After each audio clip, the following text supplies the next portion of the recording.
Yeah, perfecto. Bueno, we are going to start another presentation of this workshop on behavioral economics and public policy. I'm delighted to present Emiliano Diaz del Valle. He's an economist. He's an engagement director of Busara Latin America.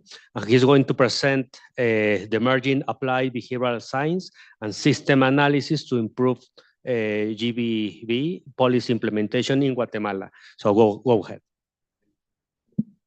Hi, everyone. So I'm going to talk about a project that we were recently implementing in Guatemala. Before I start, I just want to mention something about Busara. Busara is a non-profit organization that basically works in what we call the Global South. So all of our projects are below this orange line, and we have a country office in Kenya, one in Nigeria, one in India, and recently we opened the operations here in Latin America. And today I want to talk to you about a project that we recently implemented in Guatemala, which is a very interesting project because it comes from a very big issue that Busara has been facing in the last couple of years.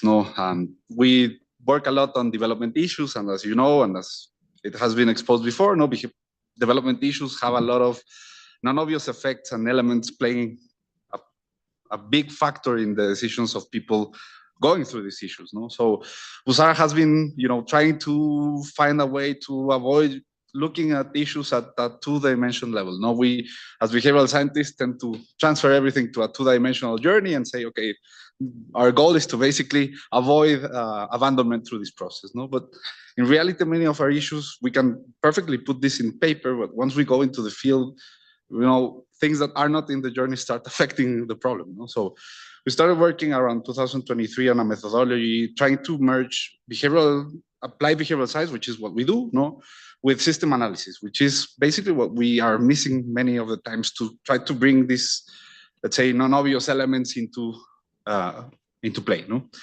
And we encountered an opportunity in Guatemala where our ask initially was to do a very basic two-dimension journey and try to minimize abandonment of victims going to the health system. However, we realized, okay, there's a lot of things that we cannot isolate and see as a petri dish thing. We need to really go beyond the petri dish and avoid just looking at this at a two-dimensional level. And when I talk about the two-dimensional level, I talk about this process, which is like kind of a standard of working with behavior. You see a behavior, you map the behavior, and you start adding things to this process, which is a great tool. And in reality, this is not something that shies away from this, but we realized, okay, this process is missing a lot of things, a lot of things that are not, that we're not capable to meet it or to put into this journey.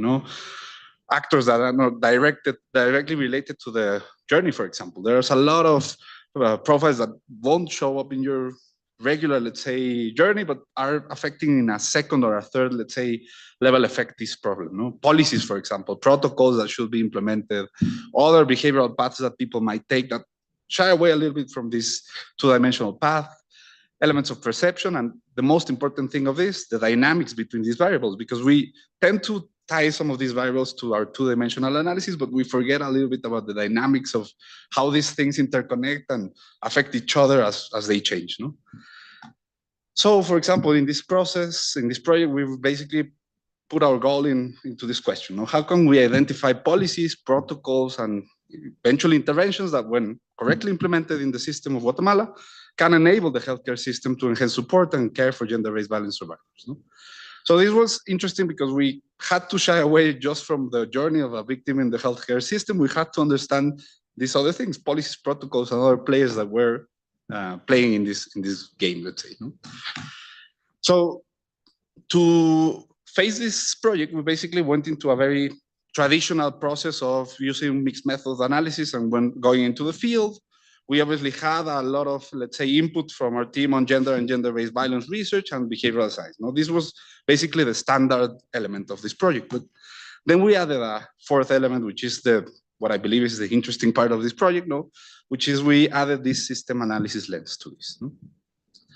And this basically meant that we had to follow a very similar path in terms of understanding the issue, because we needed to go into the context to understand the elements of the context. And this was kind of a stacked process. No, we started with a very extensive data collection because the project was part of a bigger project called Propel Health. No, and Propel Health is a project that's all over the world, and this has country offices in many places. They had a country office in Guatemala, so they had a lot of previous contacts with the government, NGOs, people even in hospitals. So we were able to get a lot of information before even going to the field on what was happening from the official sources, but also from not the official government sources, which was very important as well. Then we decided, okay, we cannot really cover the whole of Guatemala, but we can kind of extract 3 places where the Propel mission has already understood that there's a big issue on gender-based violence. And this was, let's say, Guatemala City and 2 places closer to the Mexican border, which is Quichango, Huetenango. No? There, for example, during 2023 and 2024, we ran a lot of qualitative and quantitative, let's say, processes. For example, we had a lot of group workshop sessions with people, for example, from the policy space, people that were in charge of designing the policies, people that were in charge of implementing the policies, and people that were living with the policy in the first line, for example. We also brought in some NGOs, some people that had different perspectives of the issue at different levels. No? And we also ran a lot of interviews with them. No? We have kind of like a lot of follow-up process with interviews, with a lot of these profiles that had a lot of information, but that were far removed from, for example, from the journey. So at the policy level, we had some people that had a lot of knowledge of how to permeate the policies and what's happening, preventing those permeations. But at the same time, we had to, mix all the visions together. No? We also did a lot of visits. We visited some healthcare centers and some sexual violence clinics to not only hear from people working in the front line, but also to see it on ourselves. No? And this basically allowed us to understand the journey of a victim, but many other elements that were affecting steps before the journey that we had mapped, or even after the journey that we had mapped. No? This is very interesting because in the end, obviously, this is not very useful as an image, but this allowed us to create what we call a system picture of the current journey of a victim that is basically approaching the health system in Guatemala. And for example, in the systems community, there's a lot of talk about this kind of diagrams, which are funnily called horrendograms, because in the end, you cannot really extract anything from this complexity. But I just show you this because in the end, this is kind of a representation of what we were mapping. We were mapping things like the journey.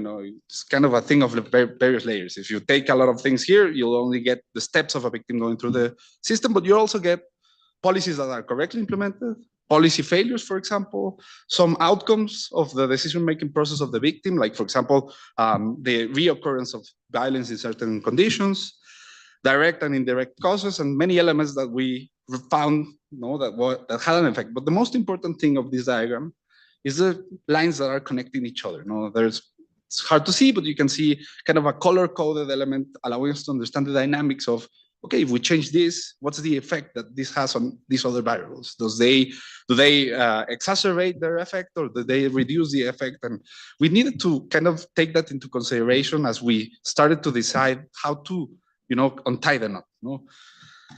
And for this is a very important moment, let's say, of the project, because up to this point, we have done only mixed methods, let's say, research or approach to this. And if you go into the details, the system mapping itself provides a lot of value. You can extract a lot of information from there, but it's hard. There's a lot of things that are interconnected, and it's hard to isolate these things. So one of the things that we found is, okay, there's a lot of non-obvious, for example, feedback loops that negatively reinforce some of the things like lack of confidence on the system and other things. And we realized, okay, there's a lot of these negative feedback loops reinforcing what we want to change. How can we make sense of so much complexity? Because in the end, under this idea, if we move something, everything moves. And like counting the effects of these cycles was really hard for us to do on a qualitative, let's say, approach. So this is the moment where we basically decide, okay, to enhance the value of this information, we need to transfer this into a computational lab that basically does that kind of analysis that we cannot do on our minds. So we basically designed an agent-based model, which basically was kind of a transfer of these system map, no, into a set of actor data points, or actors, actor data points, some functions of their choices throughout the path of approaching or not the health system, and some action functions. What happens if they approach the system and they follow the whole process? What happens if they approach the system and they face re-victimization and decide to leave? I mean, we try to not leave that thing just as an abandonment, but what does this effect of abandonment have on the community and the other elements that we were trying to map? No? And this is an interesting thing because we basically brought this agent-based model to be kind of the center of this computational lab, no? Which basically was, we designed the model. We had a lot of processes to kind of validate it through the data that we had, because we had data from what was happening in Guatemala. So we made sure that the model that we were building was kind of replicating the data that we had, but also the experiences that we saw the people having in their approach to the system. No? This is very interesting because we built this in order to be able to make the simulations and the estimations on its own. And this is the most interesting part, though, because once we had this model replicating what we saw in Guatemala, we started controlling some of the elements. No? So this is the moment where we started saying, okay, now that we have a picture of what's happening, what if we start moving a policy and we fully implement it?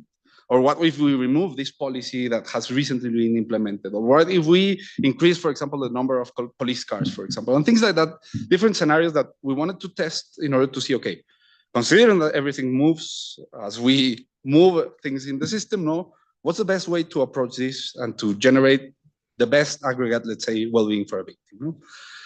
So what we did was basically we tested 29 different policy changes. No? For example, some of the changes that we tested was what happens if we provide local interpreters for indigenous women that approach a first-line hospital, for example, a first-level hospital. And it was interesting because in our model, this meant that people started to increase the rate in which they approach the system, and they continue to, for example, receiving the whole set of assistance that the system could give them. No? We changed, for example, what happened if we start implementing education programs in schools on GBV. No? And it was very interesting because some of these policies that we started changing, or most of these policies that we started changing were well-intended policies. No? But we realized that some of them generated non-obvious, let's say, effects or things that we didn't expect them to. I'll elaborate a little bit more on that later, but basically we tested a lot of things. You know, what if we supply rape kits on first and second level hospitals, which is something that we currently found that is inaccessible in Guatemala, for example? What if we increase the accessibility to health centers? What if we ensure confidential reporting? That's a very important one. What if we increase the rate of GBV screening in hospitals? And various things that we said, okay, these are things that are happening or are well-intended policies that could change what we saw in Guatemala, no? And we started testing all of this. No, the idea was to basically understand which of these changes, considering that everything moves, generates the best result for us. No, and which of these policies generates a bad result. No, that was a very interesting part of this because we realized, okay, things that are well intended not always end up in a good result for the problem. No. And this is more or less what we got out of this. No, we started shifting things and we started realizing, okay, if we move this, no, there's an increase, for example, in the aggregate well-being for victims, or there's a reduction in the aggregate well-being for the victims. No? This was very interesting because, for example, the green one, the one that shows an increase, is basically what happens if we start to, for example, implement education on how to de-escalate situations of violence or prevent, let's say, retaliation on violence. No? And we saw that this had a really positive effect, for example, versus the screening for violence, the mandatory screening for violence in the hospitals, which makes not a lot of sense. And this is the very interesting part of this analysis. No? Before going into the detail, no, the basic elements that we found was the simulation results basically served us as the primary input for prioritizing which are the best interventions to follow. No, it's not really that they gave us the result, but they told us, okay, if you facilitate confidential reporting, for example, there's an increase in well-being. And then we were able to decide, okay, knowing the context, knowing what we saw, how can we facilitate then confidential reporting, for example. No? And the most important element is what I'm going to elaborate right now. We found some negative effects that we didn't foresee, and that was very important. No? For example, This is the most interesting case that we found. For example, Guatemala had has at this moment a big issue regarding reporting of GBV, no, and reporting in general in their health system. There's a lot of incapacity to gather, or there was a lot of incapacity to gather data from the users. So they basically started saying, okay, what if we, that was actually kind of a requirement from the World Bank. No, we need to deliver some stats on reporting and the support of the health system. Let's start gathering information of everyone that crosses the door. So they implemented what is generally a good practice in the world, which is screen for violence for any woman that enters the hospital. So they started screening for violence, even if the women didn't want to report, which in Guatemala City wasn't that big of an issue. But if you go outside Guatemala City, that became a big issue, no? Because in the end, the problem was that Guatemala's current system and the state of what we mapped didn't really give people the possibility of doing an anonymous report or a confidential, not even an anonymous report, a confidential report. No?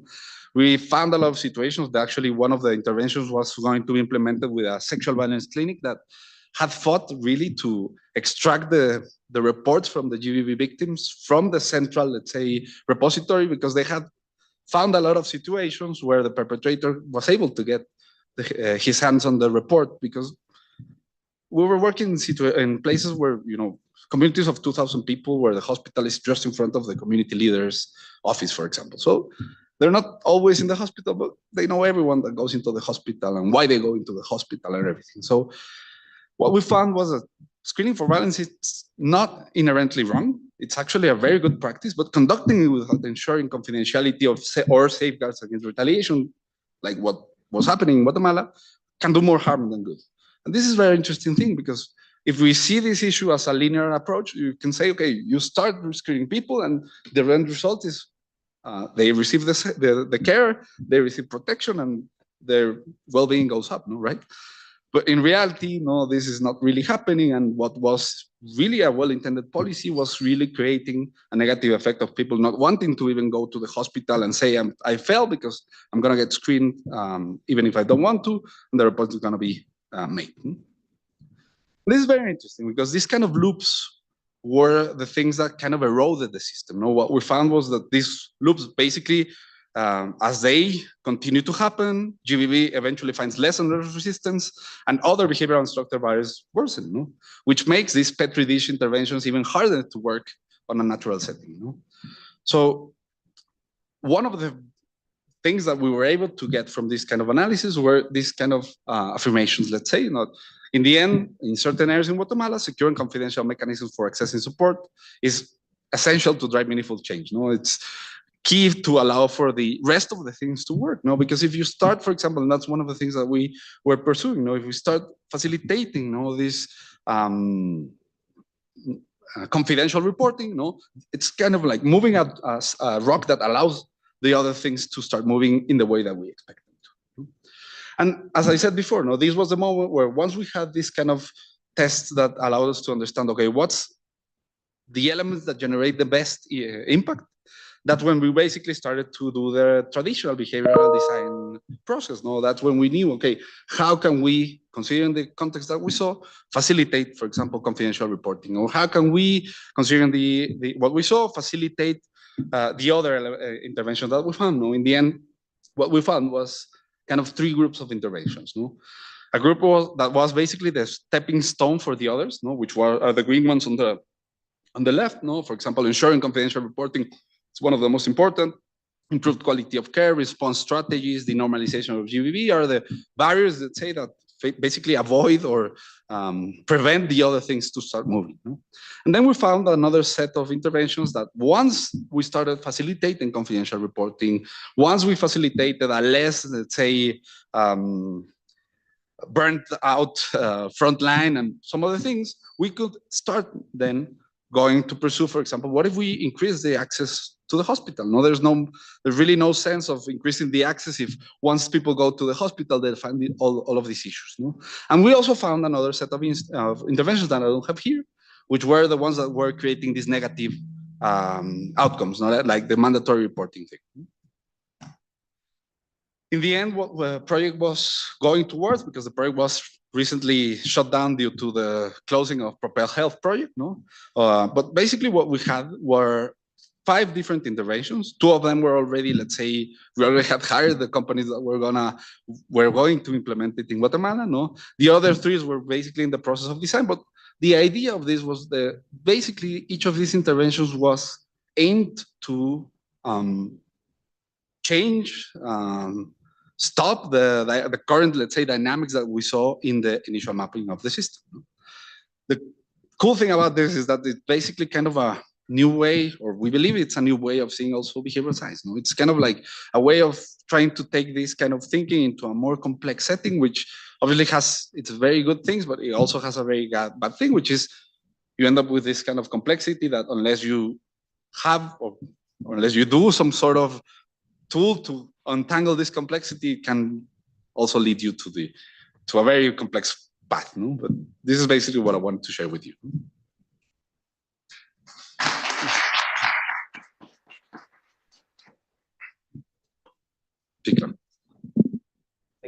Thank you so much, Emiliano, for this wonderful presentation. We have 10 minutes for question and answers. So if you want to make a question, please let me know. Okay. What's your name? Miguel.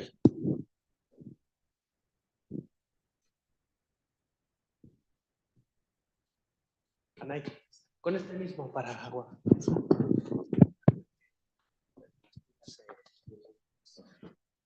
Well, thank you so much, Emiliano, for your presentation. I have a question related to the simulation. And in this case, since you're working with a lot of underrepresented communities in Guatemala, how did you ensure that those communities were, or you were getting like the insights about those underrepresented communities into your information and data?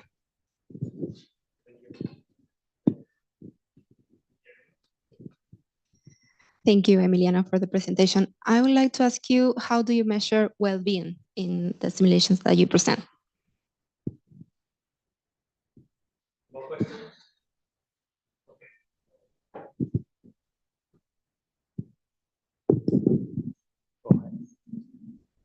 The aggregate well-being is an index. It was an index of the capability of them of obtaining support, both primary support and social support after the, let's say, first contact. It was also, let's say, we measure the occurrence or the reoccurrence of violence, for example, and we have some other demographics in the index, no? But those were the most important things.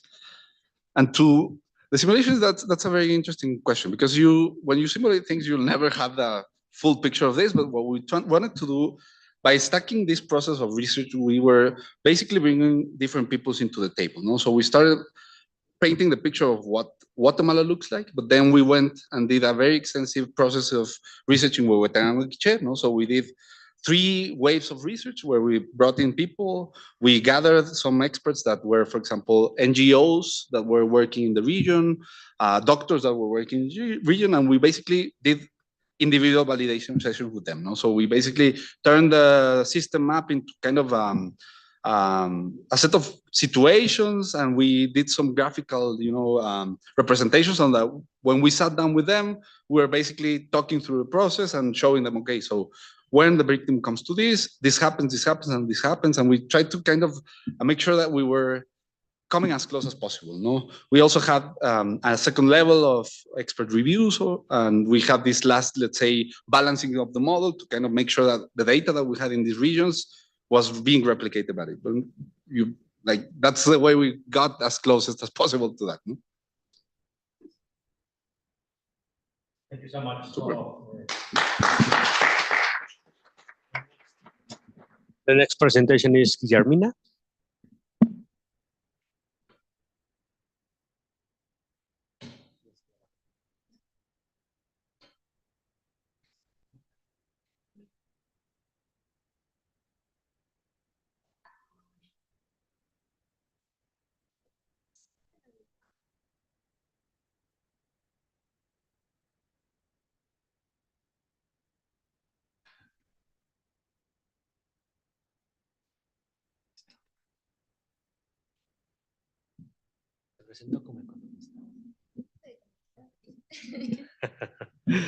Okay, so we're going to have the next presentation of Guillermina Suarez. She is an economist, and she's going to present a paper related with reducing gender gaps in STEAM, iterative testing of stress management intervention to inform policy. Please go ahead. You hear me well, like this? Okay, thank you.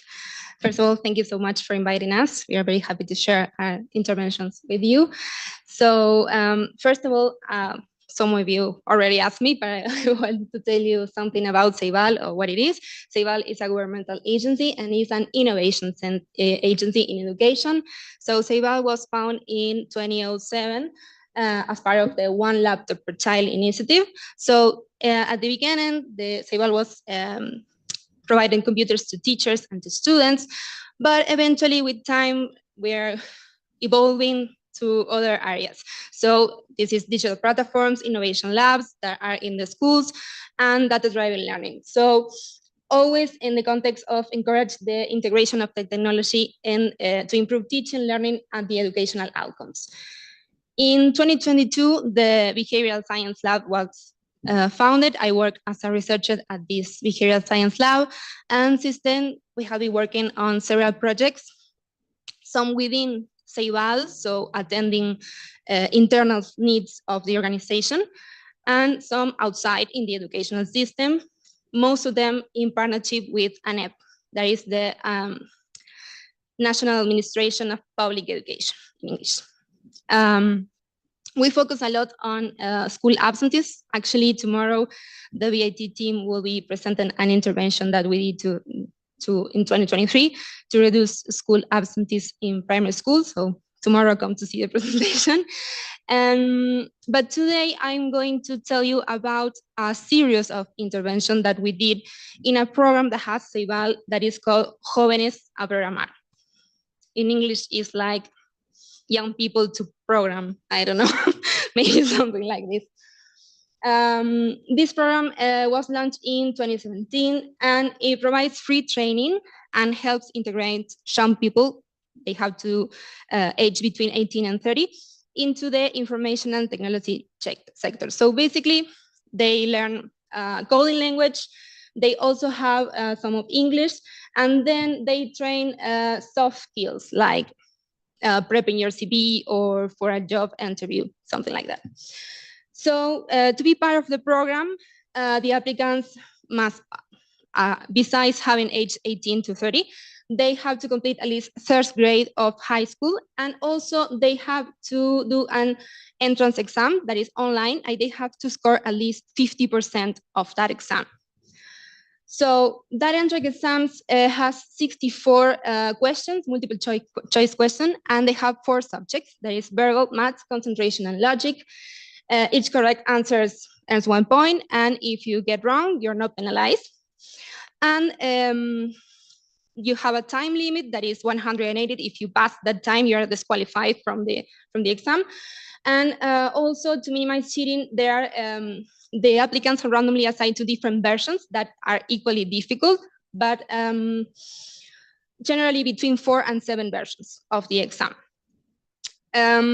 What we see, or the problem that was brought to us from the Jóvenes a Programar team, was that, for example, in I bring you the 2022 data, but this is historically happened in the program since it was launched.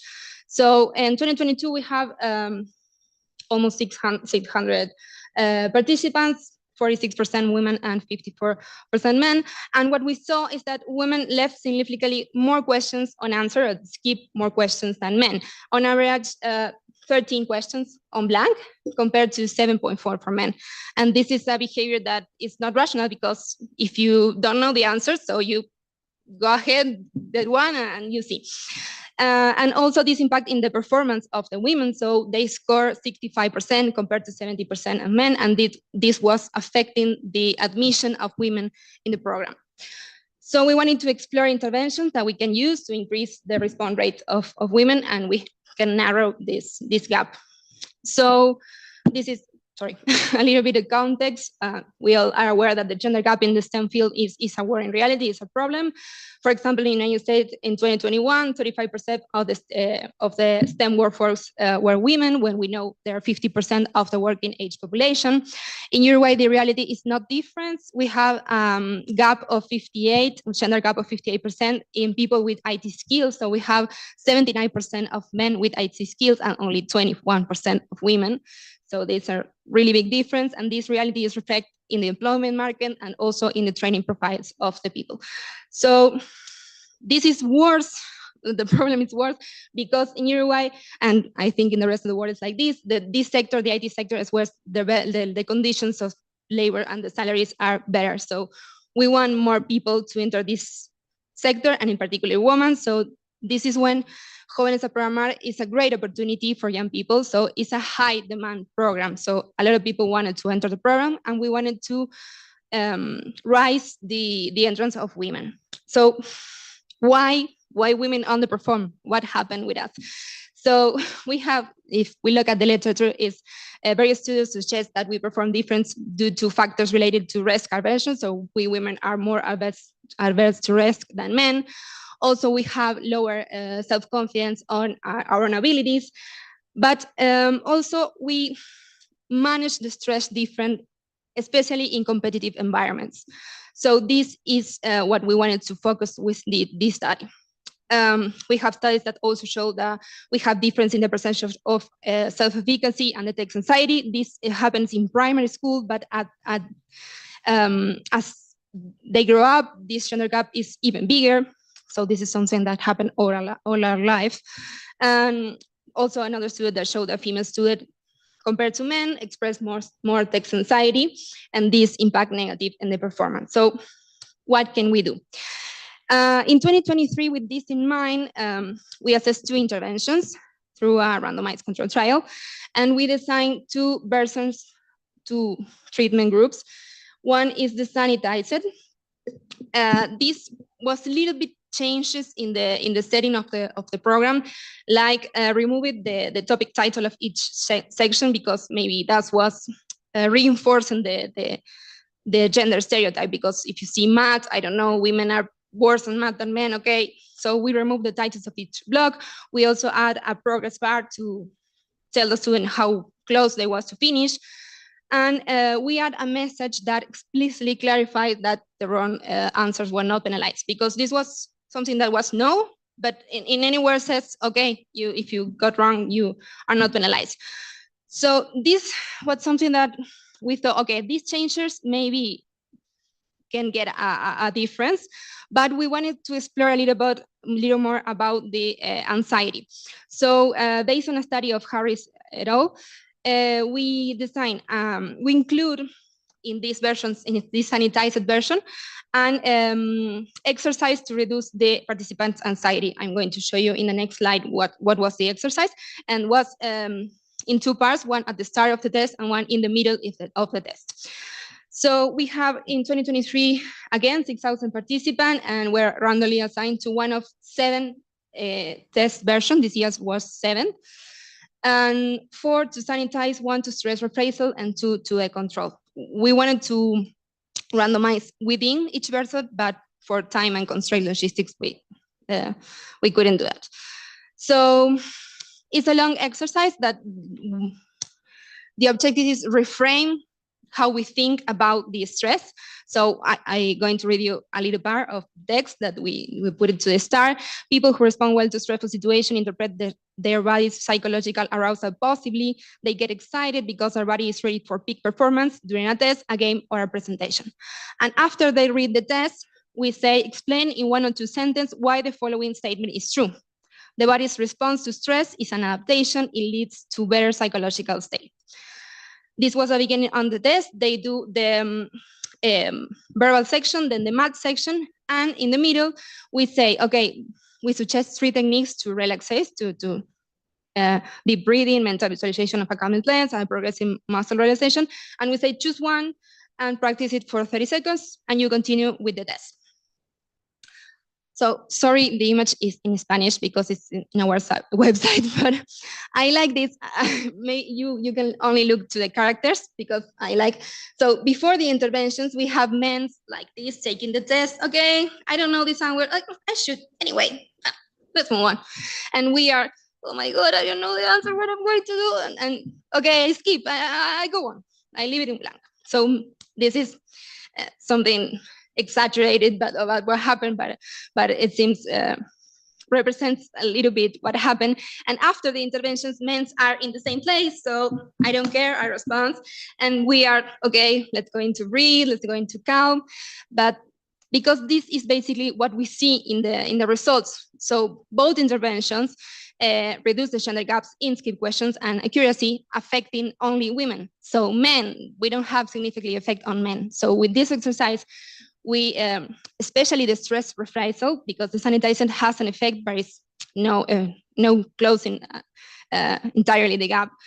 But with the stress reprisal, we see that the accuracy, this is the correct answer on the total valid questions, in women passed to 66% to 69%. So this gap in accuracy is 1%. It's not statistically significant, so we close that gap. But especially in skip questions, we see that the women who did the stress reprisal version, they passed to 12 skip questions in the control to only 7 in the stress reprisal. Is still a gap, yes. We have 2.6 questions of difference with men, but it's a good result. It's a good reduction. So as a result of this, we also see an increase or a reduction in the gender gap in admissions. That is 11 percentage points. And when we look at the results by area, by section of the test, what we see is the biggest effects is in the verbal section. So here we say, okay, why verbal? Is it because women are naturally very verbal, so they improve that area? Or is it because verbal is right after the stress reprisal exercise? So, okay, we have the opportunity to continue with this program because we are inside the organization. So in 2024 is our opportunity to test this. Okay, this is the same, so I go. So when we get to 2024, they say, oh no, this year only women, no men in the test. Why? Okay, this is not the first time that happened. In 2019, the addition was only for women also because they wanted to increase the rates of women in the program.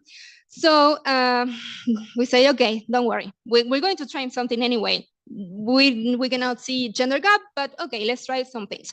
So what we did was, in the first place, we wanted to validate the results of the stress in a bigger sample because in 2023, we had only one version of the stress reprisal. So we wanted this year more, a larger sample in this intervention. And we also randomized within each of the versions of the test. And for that, we asked to do only 4 versions. So we have the randomization within each of the 4. And second, we wanted to analyze this question about is verbal because we are better there, or is verbal because it's right after the stress reprisal. So the experimental groups in 2024, these are an RCT again. The treatment 1 is the same as the stress reprisal in 2023. In treatment 2, we changed the order. So they have the stress reprisal exercise, then they have math and verbal. And the control is the same as the sanitized in 2023. So this year we sanitize all the versions. So when we go to the results, okay, in the score, we have no significant difference. The women of the treatment 2 score as the same as the control, 63 points. In treatment 1, slightly higher, 65, but no statistically difference. In accuracy, again, no.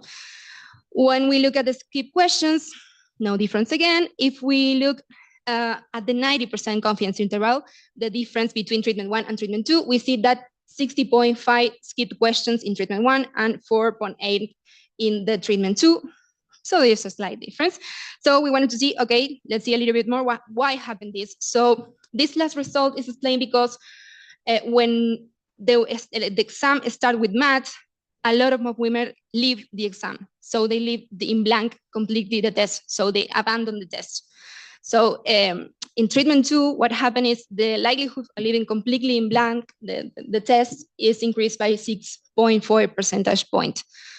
So changing the order has an impact, and is an impact that is negative at the beginning. So, however, when we look a little bit more, okay, what happened with the women that stay in this version 3 and 2, the one that doesn't leave? Okay, they improve their math scores at the expense of verbal. So they score better in math and better in verb, and worse in verbal. When the exam starts with verbal, we have no negative effects, and we see a little bit of reduction on the unanswered questions. So we have some hypotheses about what was happening. So in the first is the change of the settings. This is an all-female environment, so maybe the stereotype threat is reduced, so maybe they perform better. Actually, if we look at the results of the 2019 intervention, the women do better in an all-female environment. So this might be a reason. We don't have a way to test it. And we also see, and this we can see in the data, a positive selection. So in 2024, women are for more favorable educational and family backgrounds. So this is something that is happening every year in the program. So each time the participant has higher education and better family background, but especially in 2024 is this positive selection with respect to 2023. And on the other hand, about the order of the sections, when we have two theories. One is explain of how they manage time. So maybe they score better in math because they dedicate more time to math, and when they get to verbal, they don't have time. So verbal is also a section that you have to read, you have to understand, you have to answer, so it takes more time. And maybe can be because the women who stay in the test are better in math and worse than verbal. So we cannot test this. We also don't have the platform in which the test is built. We don't have the way of measure the time in each section. So this will be something that help us, but we can't. So we get to 2025, and again, mixed gender. So yay, we can try again what happened. So this year we only wanted to replicate the 2023 intervention. The 2025 edition was for people who reside outside capital city, so outside Montevideo. So this is a little change in the setting again, but we have men and women. So this year only put two groups, the treatment one, the stress reprisal, and we are very anxious waiting for the results to see what happens. So maybe in a few months you can invite me again and I tell you what happened in 2025, but for now I don't have the results. And okay, so to close, besides the importance of consider this type of strategies like a stress reprisal exercise to improve performance, we wanted to highlight that how small changes, like changing the orders of the section or the composition of the participants, can change the outcomes and alter the intervention's effectiveness. So this why testing this intervention in diverse contexts is really important to fully understand what happened when the intervention works and when it works better. Also, we wanted to highlight that despite the change of the setting, we adapt to the conditions, to the new requirements of the program, and trying to learn anyway. Maybe in 2024 we don't have a good impact, but we learn a lot. So it is important to continue learning besides the change. And this also, for us, emphasize the importance of having a behavioral science inside the unit, so we can design, implement, and analyze this intervention in a more effective way. So that's it. Thank you.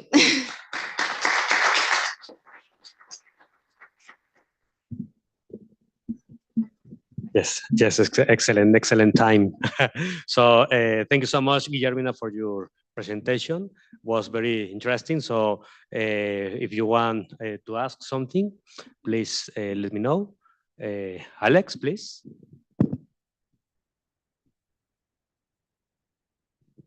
Thank you so much for your presentation.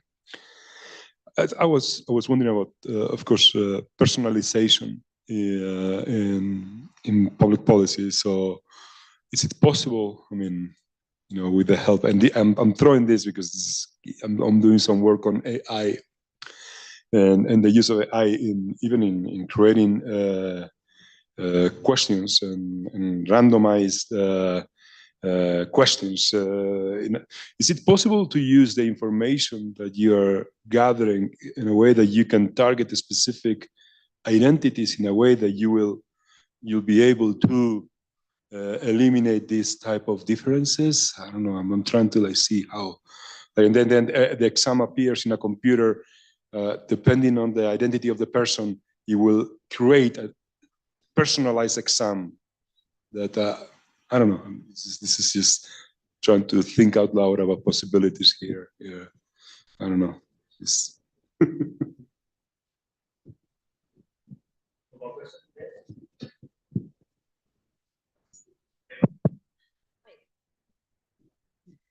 I think I have a lot of questions that I might ask you later, but related to that, maybe simpler. Is it possible to let people choose what to do, or just the test goes like that? Is online? I don't know. I don't know what's the setting. But maybe letting people choose might be bad too, because what if you choose what you think you're more comfortable, you spend more time and then you don't have time for math. So I was thinking of those things. I have other questions. And I just want to say, Ceibal is one of the most amazing partners we have had at the VIT. So congratulations for this.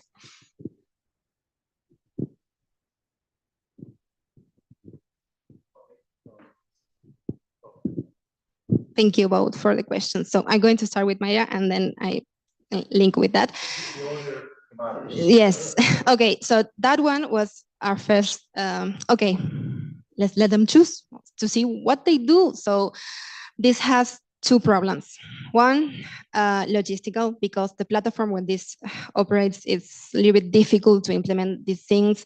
So we have to design each of the versions with each of the treatment, and the decision makers of the program, randomize and assign these versions. So it was a little bit difficult. Also, they have to do all tests. So we have to present them the sections like verbal, math, and that this is going against what we wanted to do when we sanitized it. So it was a little bit difficult to implement that, but we wanted to see that.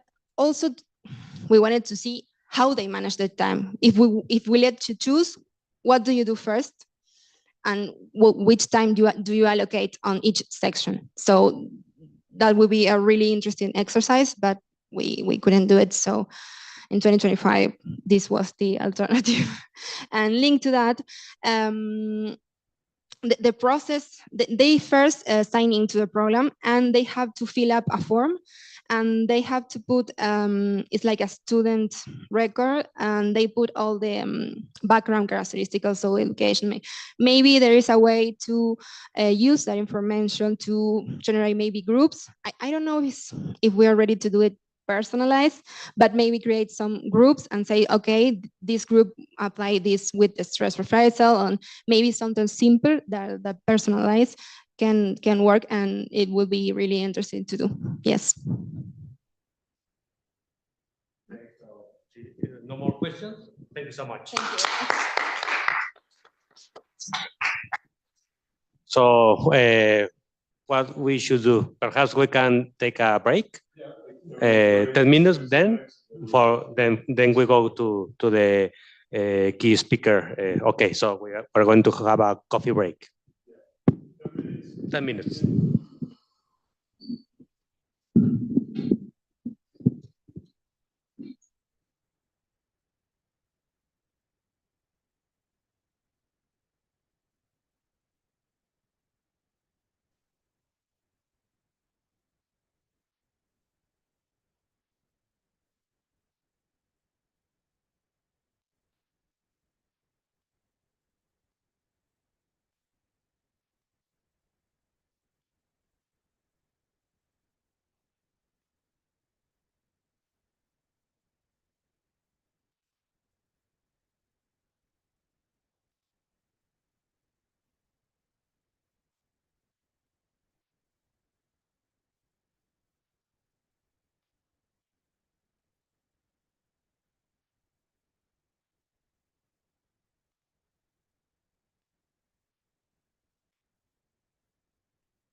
No, before before Adam, I just wanted to say a few things about the association, a few things about Adam, and about the field, behavioral public policy as a field, and it's more or less, I wouldn't say the creation, but it's the terminology, some of the conceptual framework is epicentered in a lot of the work of Adam Oliver. He has 3 wonderful books, a trilogy of books. I read the 3 of them, and this is not like the Godfather movies. I think that the 3 of them are excellent, excellent works that I highly recommend. I met Adam when he was trying to launch the association, and we were in the Center for Behavioral Experiments in Prague. I think it was 2018, something like that. Yeah. And since then, the association has taken I think the leading role in this type of scholar research with the journal, with the yearly conference. So I would like for everyone to, take a look at what we do in the association, the events that we have. We have weekly seminars about all these different topics online, no traffic there. And it is a great opportunity to share your research and to learn from what other people are doing in this field, in behavioral public policy. Thank you so much, the association, especially to Adam Oliver, to take this trip to Mexico to be here with us. Thank you so much. No, I mean, the pleasure's mine. Thanks for the introduction. I mean, it's the first time I've been in Mexico. It's great. I love it. I love Mexico City so far anyway. I mean, before I begin this talk, I'll just say, well, just a couple of things, I suppose. I've been working in this field a long time, since it began really as a field of its own. And I've had a lot of students at the LSE from Central and South America. And I have a lot of colleagues either who work in that space, work in that geographical space, or are very close to that geographical space. So I'm very keen for us to try to develop kind of an annual event that's centered in Central or South America, that involves, the collections of people from that part of the world, your part of the world, because I think it's one of the leading parts of the world, actually, in behavioral public. I don't need to tell you this, you probably know it already, right? But I think it's one of the leading parts of the world. So I think that'd be great. We've got one that regularly runs in Singapore, and we have one that alternates between the LSE and Cambridge every year. These are in addition to the annual conference. So if we could set up a sort of a geographical centre, an annual workshop of about 30 people or so, perhaps each time, I think that would be great, wouldn't it? So we'll work towards that. And since you've all been contributing to this first one, I think the way that I would like to see it is if you would like the critical mass, really, as we take it forward and maybe build it up a bit bigger over time. But anyway, that's just my view on that. So thank you so much for Josepha and for Alex for instigating all of this and inviting me here. The pleasure's mine. And I don't really see this as a keynote. I think all of the talks today were sort of equally valuable, and I'm just offering a reflection here, really. And it's a reflection that you might not like. So for a number of reasons. One is that I'm a sort of conceptual person, really, rather than an applied person in the work that I do. Obviously, I'm very interested in the applied stuff. But in terms of my own expertise, I guess I'm a sort of conceptual person. And you might not like what I'm going to say during this talk, but the idea is really, I do believe what I'm saying, but the idea really is just to try to provoke a bit of thought and a bit of discussion. It's only the second time I've presented this particular talk as well, so it's still quite raw, I suppose, in that respect. Just the message that I'm going to try to give in this talk is that over the course of the last 15 years, I personally, since the development of behavioral public policy as a field, I think that it's become a bit of a conceptual mess, really. I think Alex alluded to this in his talk. And over the course of time, I've personally tried, to the extent that I could, to introduce or to try to emphasize a degree of intellectual clarity, I like to think. But that's been proven to be very difficult to do. And I think one of the reasons it's very difficult to do that is because there's now a large number of behavioral public policy frameworks that have been given certain names like nudge and budge and shove. And I personally developed some of these frameworks. So I'm criticizing myself here as well, right? But I think that these frameworks have become very, very loosely defined over time. People use different frameworks to describe the same interventions. They use the parameters of the different frameworks are often kind of lost, and the edges become very malleable. So you're never really sure what people mean when they say something is a nudge or a budge or a shove anymore, it seems to me. And I think it's very difficult to rein that in. So what I'm going to try to argue in this talk, I suppose, is that I think it would be a good idea if we try to drop all of those terms like nudge, budge, shove, boost, and just consider each behavioral public policy intervention almost on a case-by-case basis collectively to decide whether we really buy into it or not.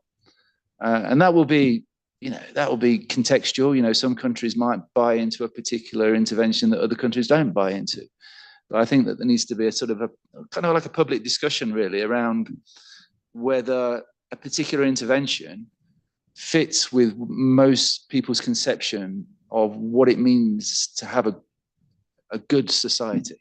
Right? So that's kind of what I'm going to try to argue.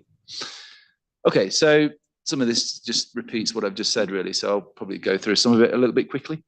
To begin with, so these buzzwords, behavioral public policy, it's been defined, I think, by these buzzwords. By buzzwords, I mean nudge and shove and whatever, right? The word nudge, you probably know, was coined really to market the book by Thaler and Sunstein. So they developed their original paper called Libertarian Paternalism. And when they tried to write a book about this, one of the book publishers who actually rejected the book basically said to Thaler that libertarian paternalism just won't sell. It's too much of a mouthful, right? And it's too esoteric. Why not call it nudge, right? So Thaler and Sunstein took that advice to heart. In 2008, they published their book Nudge, and it was tremendously useful advice, wasn't it? Because people latched onto it, such that it became very, very popular to talk about nudges. And nudge was one of the reasons, to be fair, that one of the main reasons why behavioral public policy took off as a discipline. I think it captured public imagination for all sorts of reasons, but I won't go into the reasons today. Now, originally, Thaler and Sunstein, I think, sensibly equated nudge with applications of libertarian paternalism, their behavioral public policy conceptual framework, if you like, right? And the original parameters, I'll talk about these in a moment, but the original parameters of nudge, though, were quite restricted, quite limited. And for those reasons, nudge as an approach was criticized from all sorts of different angles. And people started to develop alternative frameworks to sort of, to kind of meet those criticisms, if you like, right? So that was the reason, I think, that other approaches were developed, such as, and I'll say a little bit about what these are later, but think, nudge plus, boost, shove, budge, all these different frameworks in behavioral public policy. But as I said a moment ago, I think my personal view is that in trying to popularize the term nudge, such that many people still today, probably especially today, think that the whole of behavioral public policy is nudge, when actually nudge in its original manifestation is just a small part, really. And I don't think it's the most important part of behavioral public policy. But in terms of trying to popularize this term, they try to incorporate far more than its original parameters. And for that reason, I think its meaning became lost, right? Now, this is what, if you read the original paper on libertarian paternalism from 2003, and also the book as well, Thaler and Sunstein pointed out implicitly in the work that in order for an intervention to be characterized as a nudge, it had to meet really a number of characteristics, right? That's the original manifestation. And these are the characteristics that I think that they were saying that those interventions should meet, right? Firstly, it should improve well-being. So they retained the normative assumption of standard rational choice theory that we should be trying to maximize. We should be trying to maximize well-being. They relaxed the sort of descriptive postulate of rational choice theory in saying that, okay, people should be maximizing well, but often they don't because of all these behavioral biases, and therefore we try to help them so that they do, right? But trying to maximize well-being as judged by the nudgee, the person being interviewed, right? This is what it means to be a paternalist. That's the paternalist angle on libertarian paternalism, that it should be focused on internalities, right? That is to say that you're trying to change behavior for the good of that person themselves. You're not trying to change their behavior in the original manifestation so that that person's behavior reduces harms to other people. That's an externality consideration. It's an internality consideration. It was paternalism. You're trying to change behavior such that it improves the situation, the well-being of those people being nudged themselves, right? It should preserve liberty. I mean, some of this, I know that this is obvious to you, not always obvious to other people. It should preserve liberty, libertarian paternalism. That's the libertarian aspect of it, right? So people shouldn't be forced or regulated or, or banned from doing particular things. If they want to carry on smoking and that's your target, they should be allowed to carry on smoking. You're not trying to ban anybody from doing anything, right? It shouldn't be just a purely rational intervention, in scare quotes, so that Alex doesn't jump all over me by using the term rational, right? It shouldn't be, so it shouldn't be a large use of financial incentives, because that's standard rational choice theory. Relative price mechanism, basic tool. Very useful interventions, of course, but they're not behavioral public policy interventions. That's standard rational choice theory, right? And it shouldn't just be the provision of information or education without any behavioral science content. Probably the most famous anti-paternalist in history, J.S. Mill, vehemently supported the notion that people should receive education. Right? Education is perfectly fine from the anti-paternalist point of view. So it's not just the provision of information without any behavior. You can have the provision of information and you can have the use of financial incentives if in their design, the design of them is informed by various concepts in behavioral science, such as present bias or loss aversion or probability weighting or all the heuristics, etc., etc. But it can't just be the straightforward provision of these sorts of things. Otherwise, it's standard rational choice theory. And as a corollary of that, it should be informed, the intervention should be formed by robust aspects of behavioral science, right? All the things that you know about, all the heuristics, anchoring, representativeness, overconfidence, all the affects, loss aversion, probability weighting, all the fundamental human motivations that are not always picked up by rational choice theory, like reciprocity, right? All of these things, they're all behavioral science that fall outside the traditional rational choice framework. That's fine. Informed by that, it's a behavioral public policy intervention. Now, I think personally, that's quite a tight and coherent but limited framework, right? I think it's a limited framework. And I'll say why in a moment. It's non-binding, behaviorally informed paternalism, sometimes called soft paternalism. Some people call it new paternalism. You're not forcing anybody, but it's paternalistic. Okay, fine. Now, there are many challenges, as I said at the beginning, to this nudge framework, right? And I'll talk about some of those challenges just in a moment. But in the face of those challenges, I think Thaler and Sunstein and their various acolytes had a choice. They could have, which I would have preferred personally, they could have just defended their tight framework. They could have said, okay, it doesn't cover everything, fine. But, it's still a tight framework, soft paternalism. It's useful in some contexts. It might be very important at the margin. But there it is. Right? But they didn't do that. They widened their scope. In the face of these criticisms, they started to loosen the scope for what it meant for an intervention to be a nudge, such that now, today, almost anything is defined as a nudge. I've heard people describe income tax as a nudge. It's like income tax, it's like highly regulatory, externality focused, financial incentive or disincentive. So, so they've included, I've seen things, and Thaler and Sunstein are guilty of this themselves. I think it's been recorded now, so Cass Sunstein will probably be on my back soon if he sees this. Now, one way in which they did that, and other people have done it as well, is that they've attached these prefixes to the word nudge, so that nudges are associated with things that were not traditionally or originally nudge-like, right? So you see things described as informational nudges or educative nudges, right? You know, Cass talks about just straightforward calorie counts on menus as being a nudge. It's just information, right? He talks about sat-navs being a nudge. Sat-nav's a map. How's that? It's just a bit of information, it seems to me. I don't really see any strong behavioral science content in these things.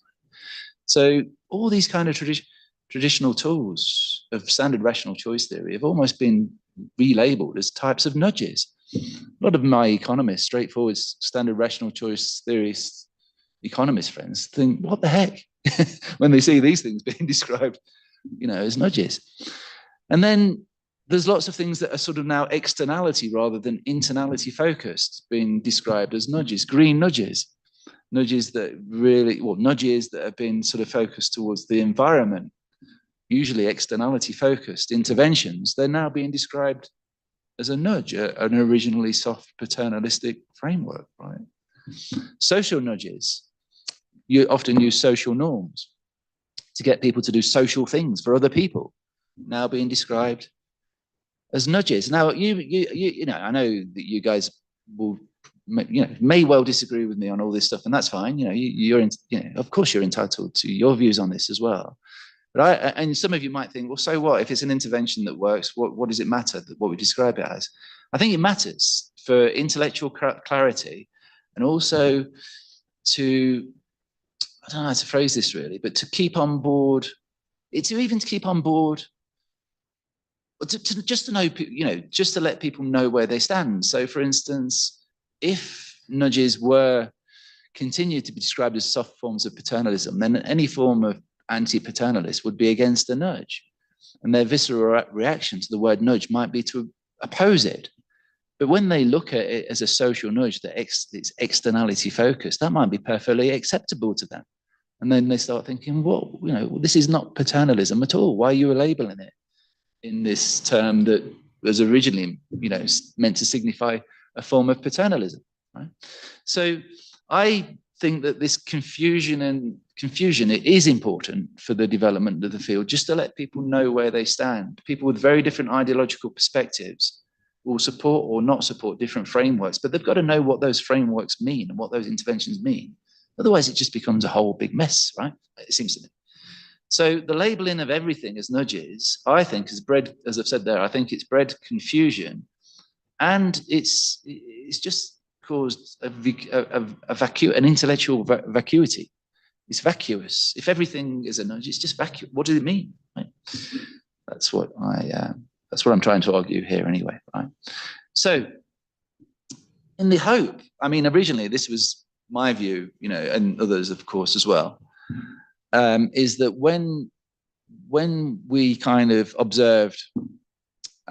Originally, when we started to observe, well, firstly, when we recognized that nudge was kind of a limited but coherent approach, that there were holes in it and other sort of frameworks could be developed to fill those holes. But also when we saw that, you know, everything was being defined as a nudge, we thought, okay, let's try to introduce a degree of intellectual clarity here by defining the parameters of alternative frameworks. Try to do that very clearly and give them a term. Right? So some people criticize nudge for being insufficiently effective by preserving too much liberty. Right? These were the coercive paternalists. Applications of coercive paternalism are called shoves, usually. Right? So instead of allowing people to carry on smoking, if you don't agree with smoking, if you say that smoking is some kind of behaviorally informed error, you know, people might smoke because of present bias and overlook the long-term ill consequences. Then the coercive paternalists say, you ban that. You just ban smoking. That's what they are. Sarah Connolly in America argues, ban smoking. Coercive paternalists, right? Still paternalists, but they're much harder edged. On the flip side, though the flip side of those people that were saying that nudges retain too much liberty were those who were saying, hold on a minute, right? When you're trying to influence people, through these behavioral techniques without people being explicitly aware that they're being influenced oftentimes, is that really preserving liberty? Right? So they were making the argument that in actual fact, nudges were insufficiently liberty preserving, that they eroded autonomy, that they eroded individual autonomy. In fact, that they could be even more autonomy eroding than shoves, because at least shoves were out there and explicit, whereas these nudges were more sort of, manipulative. I'm not sure if you agree with that, Joseph, but yeah, anyway, that was the argument there. So other frameworks that were developed to try to plug that gap, Nudge Plus. So the Nudge Plus guys, Peter John, Santiago Banerjee, those guys, they say that aside of every nudge should be a very clear explanation written on a board or something describing exactly what the nudge is and what it's trying to do, so that people can read what they're being otherwise manipulated into doing and decide whether to be influenced by that nudge still. I think that requires a lot of confidence in human agency and capacity to read these things, but that's what they argue. And you could argue that that does preserve autonomy better than a nudge. The boost guys, people like, well, Giga Renzer was on this, but Ralph Hertwig and Till Junggranoff, these guys pushing the boost line. So they say that we use behavioral science to try to improve people's agency. One way to do that might be, instead of using probabilities that people can't really process very well, we use natural frequencies. Instead of a 0.01 probability, we say 1 in 100 people. People can process that information better, probably for evolutionary reasons when we lived in small groups for thousands of years, right? Or they say that, you can educate people about the behavioral science, about the behavioral affects, educate them about loss aversion and present bias, and then let them try to use that stuff to influence their own behavior in an autonomy preserving way. So instead of putting your store of chocolate at the back of the cupboard, at the front of the cupboard, put it at the back of the cupboard, so you're not tempted every time you go to the cupboard to eat some chocolate. That's a trivial example, but those sorts of arguments, right? And then other people, including me, I think, on this side, were saying, well, let's think about this a minute. Okay, influencing citizens' behaviors, might be useful at the margin, but if you're really going to try to solve, or in a significant way, the major challenges that societies face, we've got to start looking at the supply side more. Instead of trying to get people, well, not instead of, but as well as trying to get people to recycle their waste on a personal individual level on the demand side, we've got to start regulating industry here, otherwise we're not going to have a hope of, scoring a dent in this huge societal challenge. And that applies, that's just the example around climate change. So we were arguing that, just as an aspect of behavioral public policy, rather than public policy generally, we look at those instances where industry or commercial, or it could even be public sector, are using behavioral science implicitly for their own interest in trying to influence other people, for their own interest, but that could potentially impose harms on those people themselves. So it's kind of like an externality focused thing, really, right? Harms to others. So online gambling industry or financial service sectors, they're always using behavioral techniques to get people to do stuff for their own interest that could potentially be harmful to the citizens themselves. So that's a budge policy. It's if you decide as a society that some of these tactics overstep the mark of acceptability, then you might regulate against those tactics, right? So that's what a budge would mean. So, several of us were trying to provide alternative frameworks.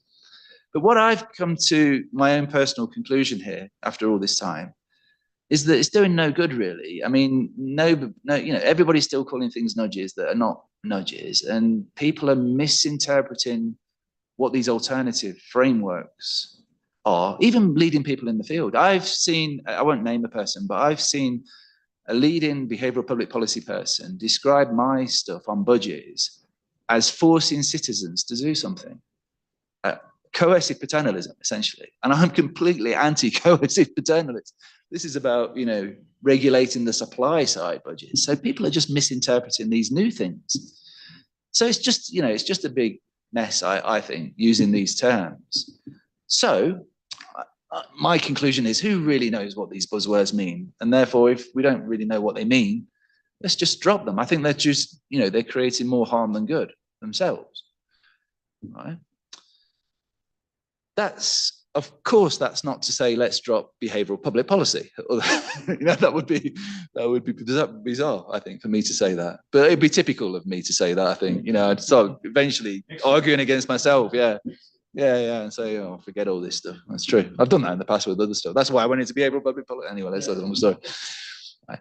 So I think, this goes back. I was reading, you might not have heard of him, but there was a guy called Graham Wallis, who was one of the founders of the LSE, actually.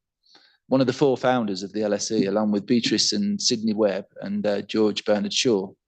And I've been interested in Graham Wallis because although everybody's forgotten him, he was the first professor of behavioral public administration, actually, more than 100 years ago at the LSE.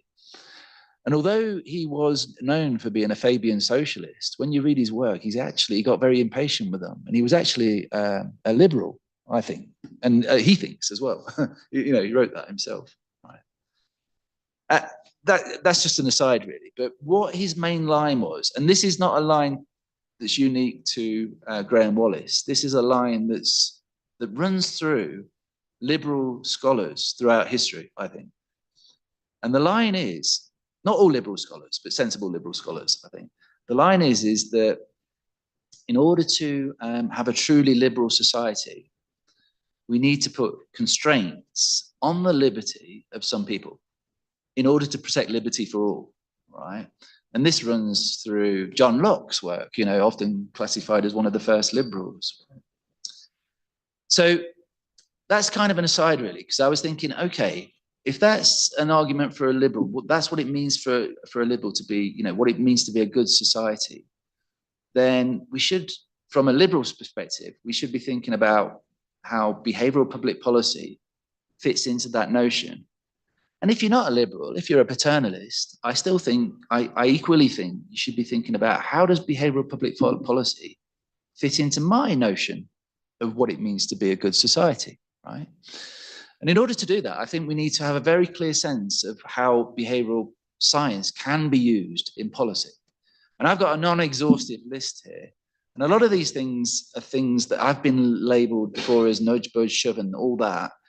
But I've taken I've hopefully trying to say, let's take those buzzwords away from it and just look at the various ways in which behavioral science can be used to inform policy, right?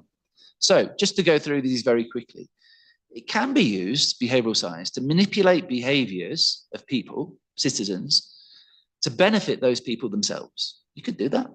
You could argue that. You could use behavioral science to justify enforcing people to change their behavior for the good of themselves. That's B. C, you could introduce manipulations in the same way as you would do for A, but you could explain those to people as well as just put them there. You could explain them to people with the intention that if they did change their behavior, they would know that fully and it would be good for them. That's another way of using it.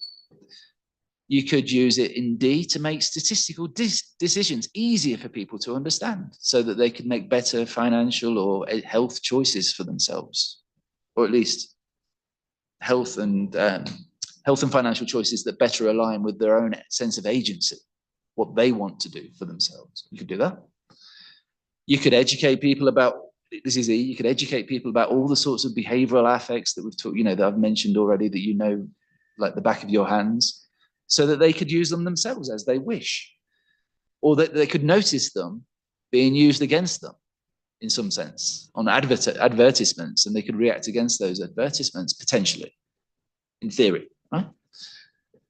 F, you could regulate against or for behavioral manipulations by one party upon another party. This is what I was talking about earlier. So you might get the online gambling industry manipulating people. I'll tell you an actual example, right? So the online gambling industry in the UK, right? The Behavioural Insights team in the UK were involved in this. They were asked to look at what the online gambling industry were doing. And the online gamblers don't do this. Leave us alone. We'll regulate ourselves. But I think the behavioural insights team or the government said, okay, but you've got to put up something that gives some kind of recommended daily spend for online gambling, right? So they let them get on with it. And then the behavioural insights team went back, sometime later to see what they'd done. And some of the online gambling sites had put like a drop-down menu, right?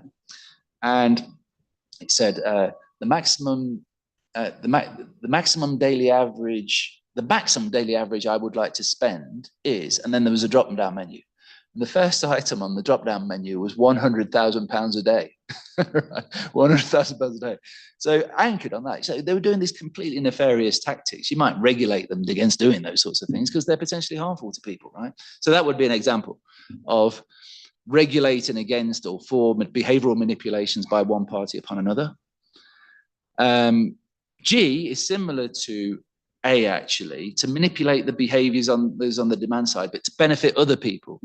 So an example of that would be, how you have in some Scandinavian countries, green footprints on the floor that lead to trash cans, rubbish receptacles. It's like an externality thing, really. You're trying to encourage people to throw their rubbish in the right places to benefit other people. Okay, it's often called a nudge, but it's externality focused, which is why I don't think we should be calling that a nudge anymore. But anyway, that's another technique. All perfectly legitimate techniques, all of these, depending on your ideological framework.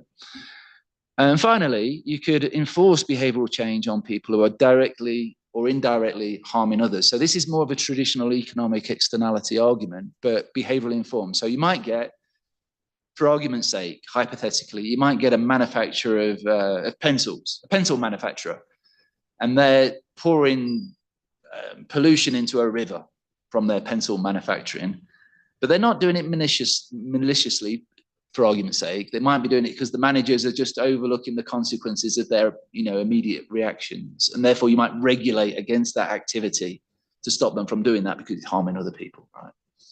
Outside, a more traditional economic externality argument. Okay, so these are the various ways I think, and then there might be others. You could probably think of. I could probably think of others as well. But for argument's sake, we could take this as a list. None of it's been labelled as a nudge, but we don't have to label anything. We can just consider these different ways on a case-by-case basis, right? So how long have I got? Is there 10 minutes? 10 minutes. Okay, I'll finish in a maximum of 5 then, because I want to hear from you. And yeah, we can maybe have a few more minutes if there's any questions, of course. So just to give an example, at this point, I'm not arguing myself or anything here. I'll argue what I prefer at the end on the last slide. But you can take any view about what you think it means to be a good society. Would an intervention that aligns with any of these characteristics, do you think these characteristics align what you think is representative of your conception of a good society? So I just chose a couple that align with what the UK government were proposing. I think they've dropped some of these already.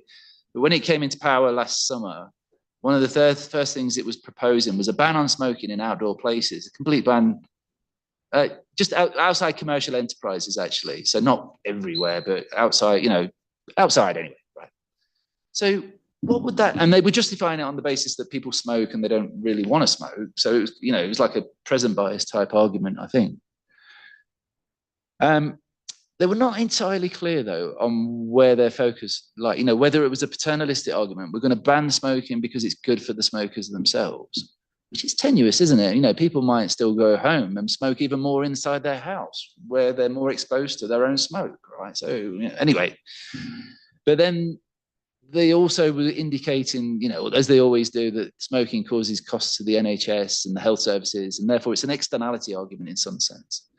But in terms of the original argument here around this last summer, unusually for a smoking policy, they were gearing, I think they were sort of framing it slightly more in terms of the paternalistic angle, that this would benefit the smokers, the erstwhile smokers themselves, if it did discourage them from smoking.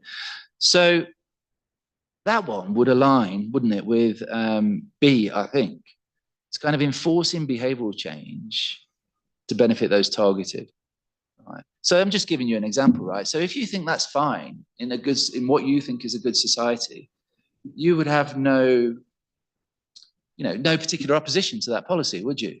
I mean, I personally would, because I don't think, I mean, I can't really see how there's huge externalities to that argument. You know, it's outside. Is it really affecting passive smoking? Maybe a tiny bit.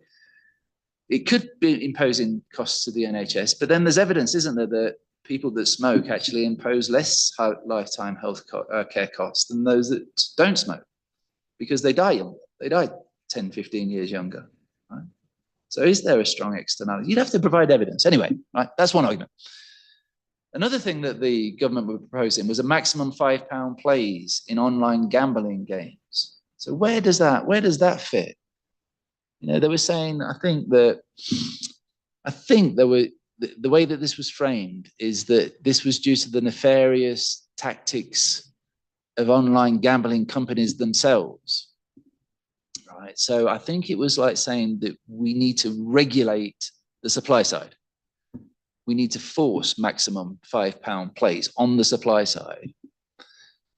On the presumption, I suppose, that this would benefit people on the demand side. So without it, people on the demand side, gamblers, some of them at least, are being harmed. Right. So I think probably, if it's framed in those terms, it seems to be a regulation,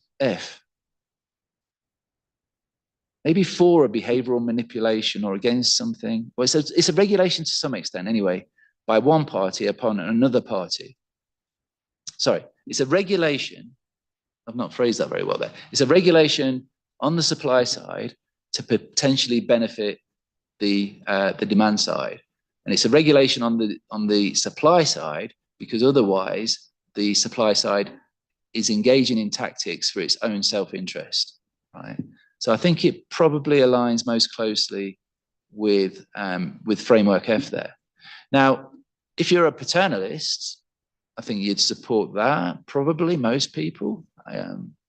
You know, you might be concerned that too many regulations upon online gambling companies could have negative consequences in terms of public financing, which might affect health or education. So you can make those arguments as well.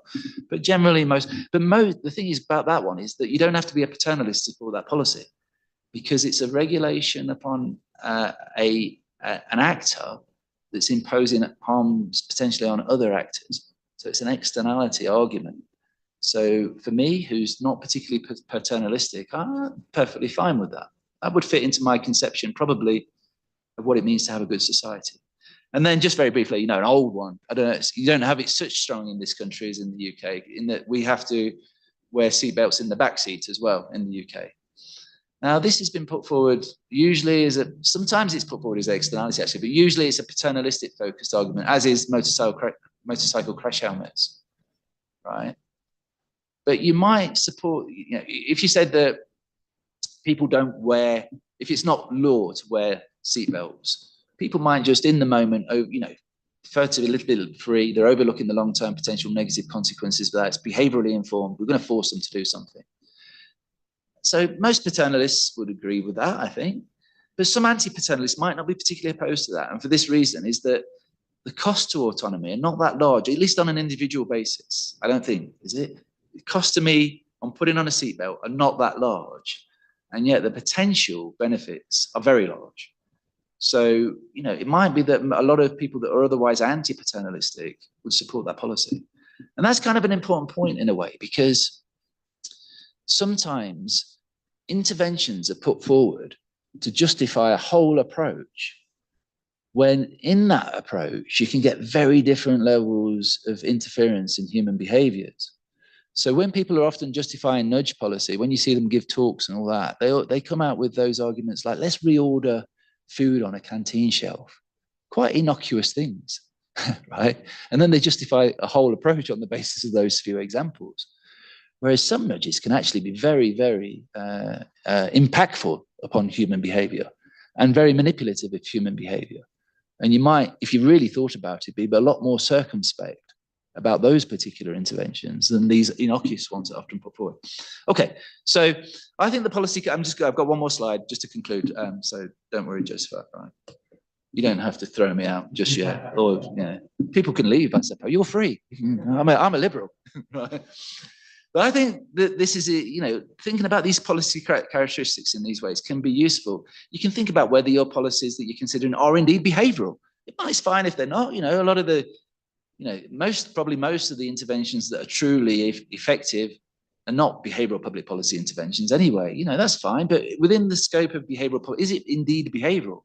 Who's it targeting? Is it targeting the demand side or the supply side? Right? An externality focused person such as me would prefer the supply side. If you're a paternalist, very happy with the demand side. For what purpose? That's related. Is it internalities? Is it externalities? And in what way? Is there manipulation going on? Is there coercion going on? Does those concerns or do those parameters fit within your own conception of what it means to live in a good society? Okay.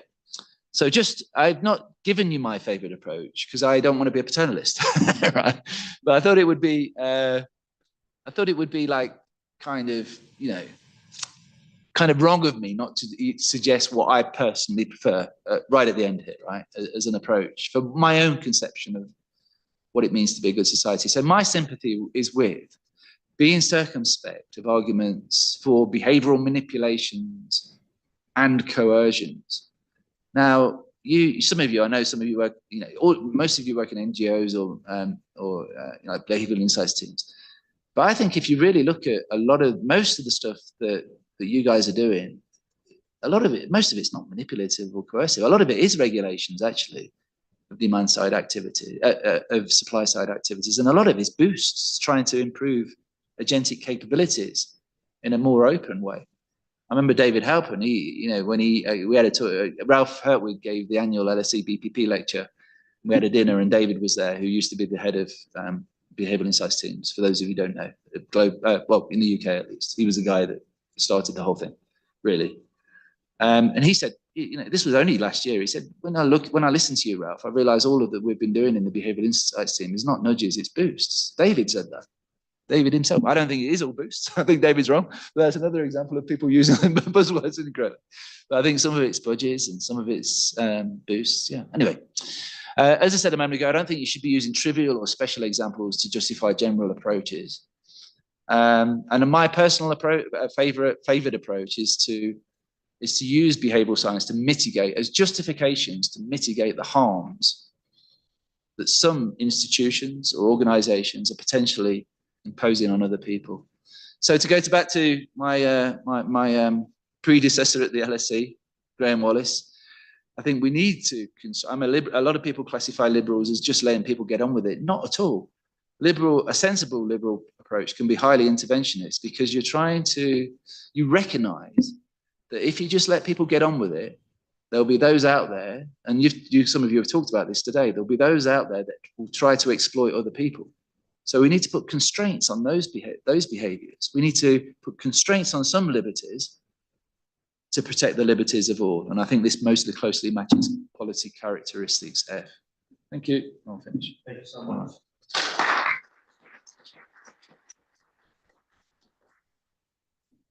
Sorry. Thank you so much, Adam, for your talk. Very, very impressive, very, very interesting. I found quite a lot of philosophical issues. So let's start the discussion.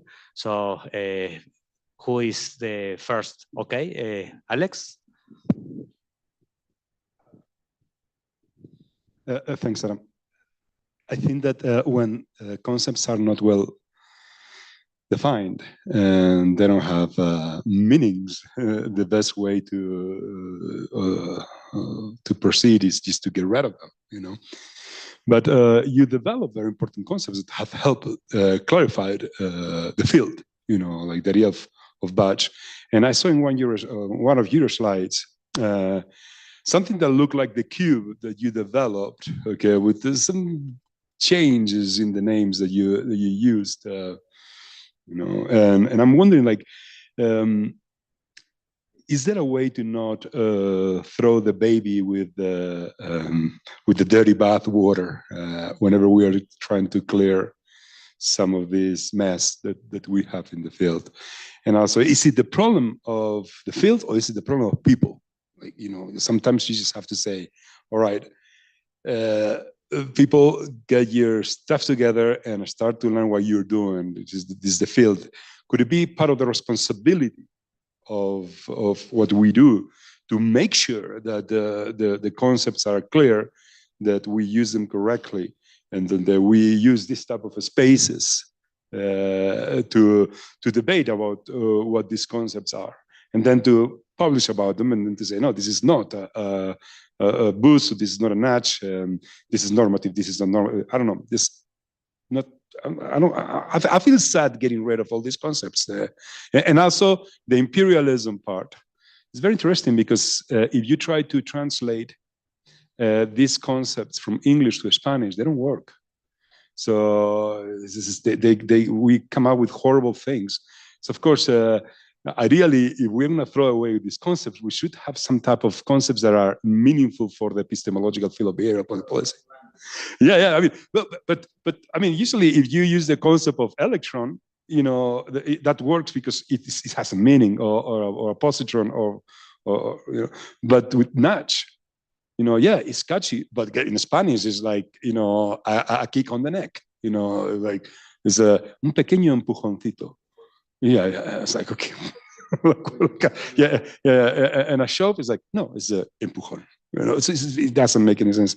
So I agree also that the sciences should develop their own, you know, their own concepts, almost in an organic way, more than imposed by the advertising campaign of a book, and how they rhyme concepts with concepts. So I wonder if instead of just getting rid of the concepts, we should just try to think about, all right, what type of organic concepts can appear from this? And maybe this is ways not to do it, it's just to take a look at what you did, and that's it. Thank you so much.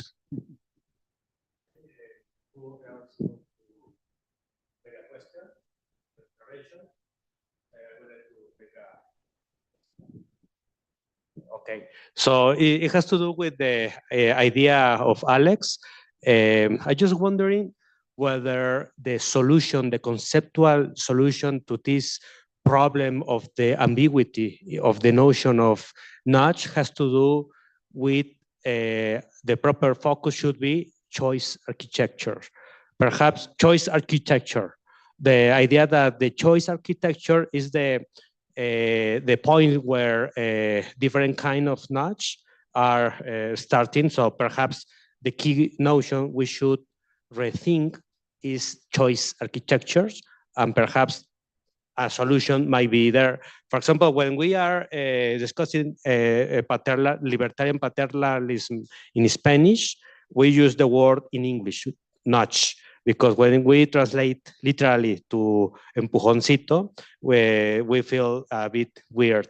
So perhaps a more technical word should be developed from the notion of choice architecture, a kind of choice architectures. Also, I found very interesting the idea of regulating the offered part of the market.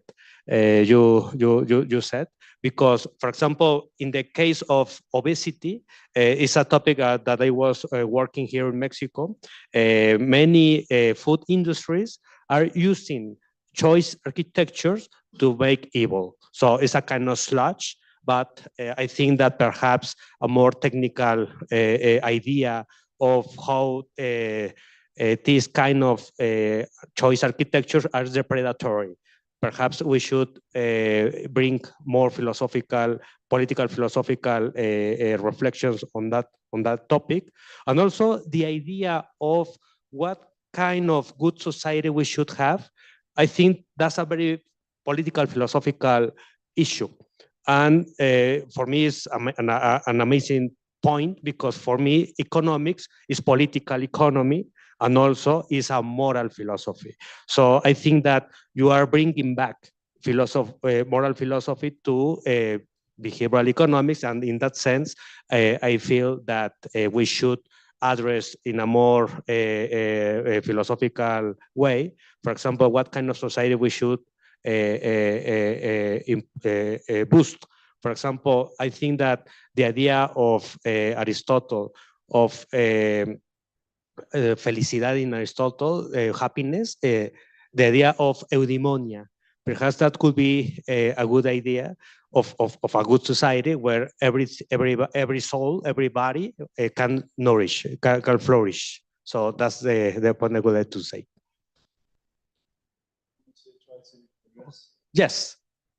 So it's your turn. I'm treating both of your remarks as comments rather than questions, so to speak, right? Because it's a discussion, isn't it? And I think you're both making entirely legitimate points. But let me just, just throw out some things just by way of reaction, I suppose. Alex, I mean, my view is that if everybody read the stuff like you did, then I wouldn't be making this argument, right? So you're somebody that has made a lot of effort to try to understand the different frameworks, of course. And you may be right, you may be right that I'm wrong, that we should be, that in my argument that it's not, that these buzzwords are not helpful anymore and that we should throw them out. But the approach that you've suggested is the one that I've been trying to do for the last 12, 15 years, trying to get a degree of intellectual clarity out there. And this was only a couple of years ago, and I was speaking to Ralph Hertwig about this, and we were both agreeing with each other, actually, is that the use of these, what I've called buzzwords are now so confused that they just, they muddy the whole picture of the field. And when you say, am I throwing out the baby with the bathwater?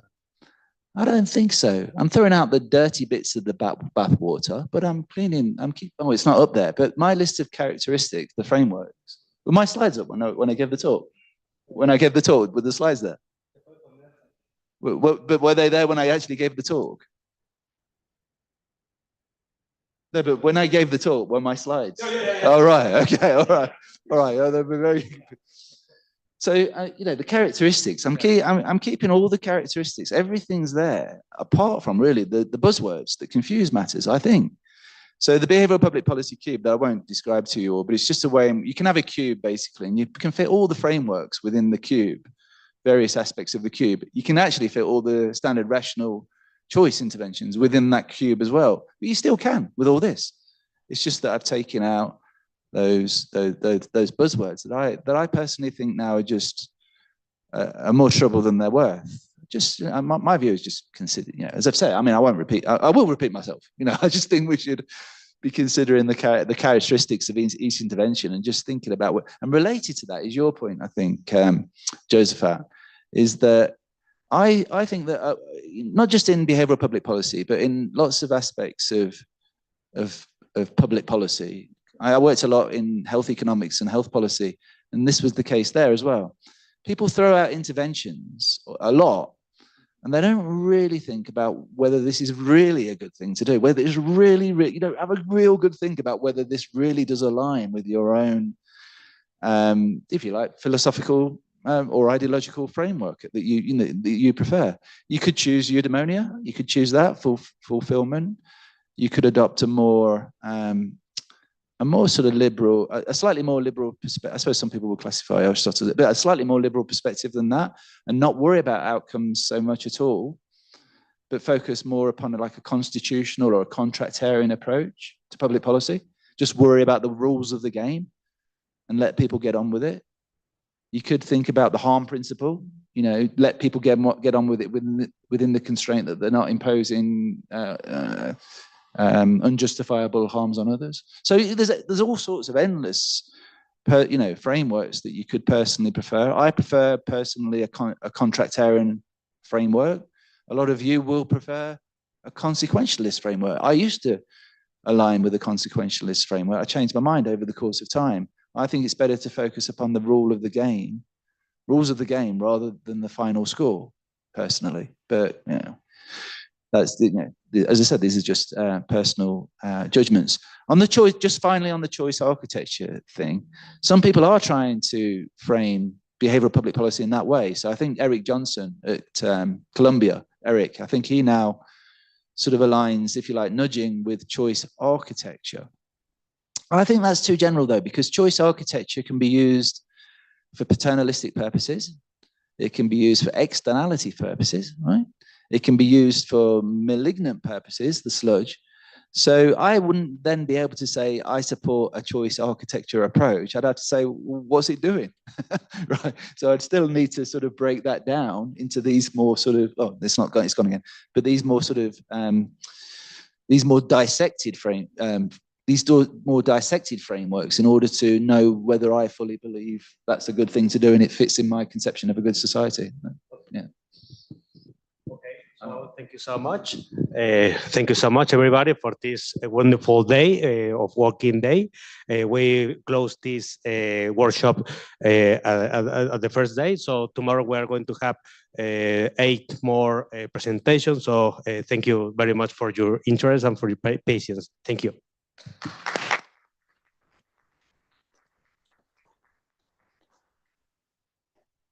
Let's take a picture.